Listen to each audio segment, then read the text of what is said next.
Jai Janendra, Jai Gurudev. With the blessings and inspiration of Param Gurudev, we shall learn about Ashrav, that is, the influx of karmas. Karmas are invited by Ashrav. Firstly, let us try to understand what is Ashrav. The inlets through which our karmas are associated with our soul is technically termed as Ashrav. It refers to the influence of our body and mind, causing the soul to bind new karmas.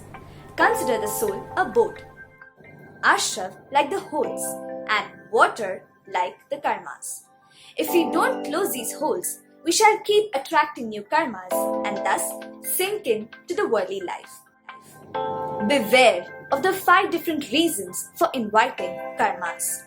The first one being mithyatva, which means wrong belief. Laying life with false belief, unable to differentiate between living and non-living things. For example, some people believe that plants are non-living. However, Lord Mahavir, the super scientist, had preached 2600 years ago without any laboratory that plants have life, whereas science had just proved it 250 years ago. We had been blindly trusting into wrong facts, thus living in a superstition, which is nothing but mithyatva. Mithyatva means wrong faith in terms of the 9 fundamentals expounded by the omniscient. One can differentiate between right and wrong knowledge and thus not form false opinions, saving themselves from binding karmas. The second one is avrat, which means vowlessness. A running tap would lead to endless flow of water unless the tap is closed.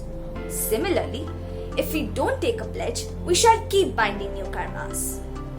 Avrat includes violence, lying, stealing, celibacy, and possessiveness. The saints take 5 great vows to avoid these faults and attain the path of salvation.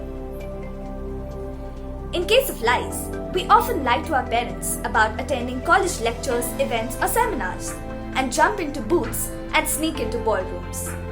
Another example is, even after exceeding the speed limit, when we don't pay heed to the radar, we would be penalized. Hence, by duly accepting these vows, we must put a brake against our thoughts and actions committed by mind, speech, and body. The third one is pramad. It is our involvement into sensual pleasures with a dislike towards spirituality. A very common example is when our parents ask us to sit for prayers, we often postpone it by giving excuses like, "My friend is waiting downstairs," or perhaps, "I'm watching my favorite show right now," thus procrastinating all sorts of religious activities. The fourth one is kashai. Do you get angry very often, or are you egoistic about your intelligence? Feel like cheating during exams, or just want more than your needs? Well, this is commonly due to the 4 passions, that is anger, ego, deceit, and greed. Due to these 4 passions, we get trapped into the constant cycles of birth and death. The 5th one is yog. Yog means actions. Actions committed by mind, speech, and body, based on our feelings, positive or negative, and intensity. Do you know as to how do we bind the most amount of karmas? Is it by mind, speech, or body?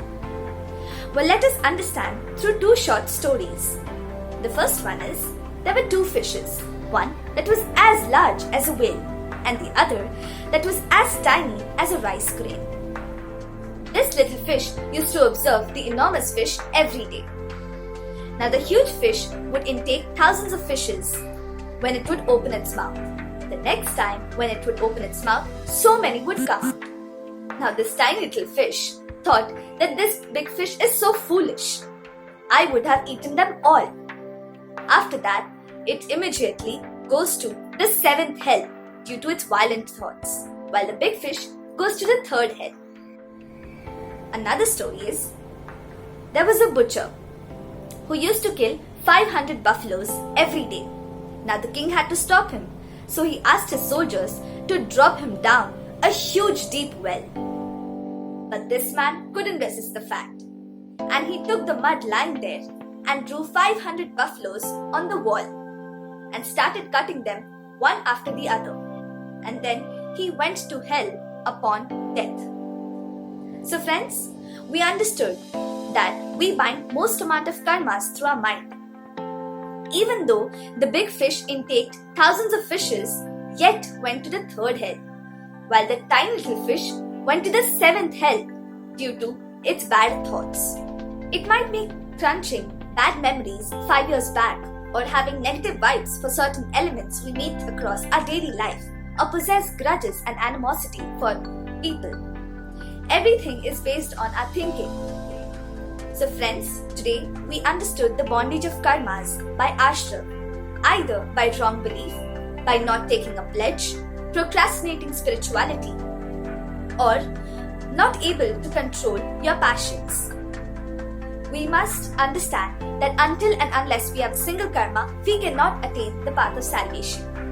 I hope this shall help you to stop binding unnecessary amount of karmas. In the next video, we shall learn about how to stop these inflow of karmas.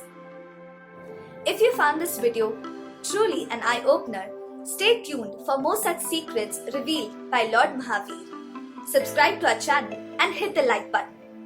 Thank you.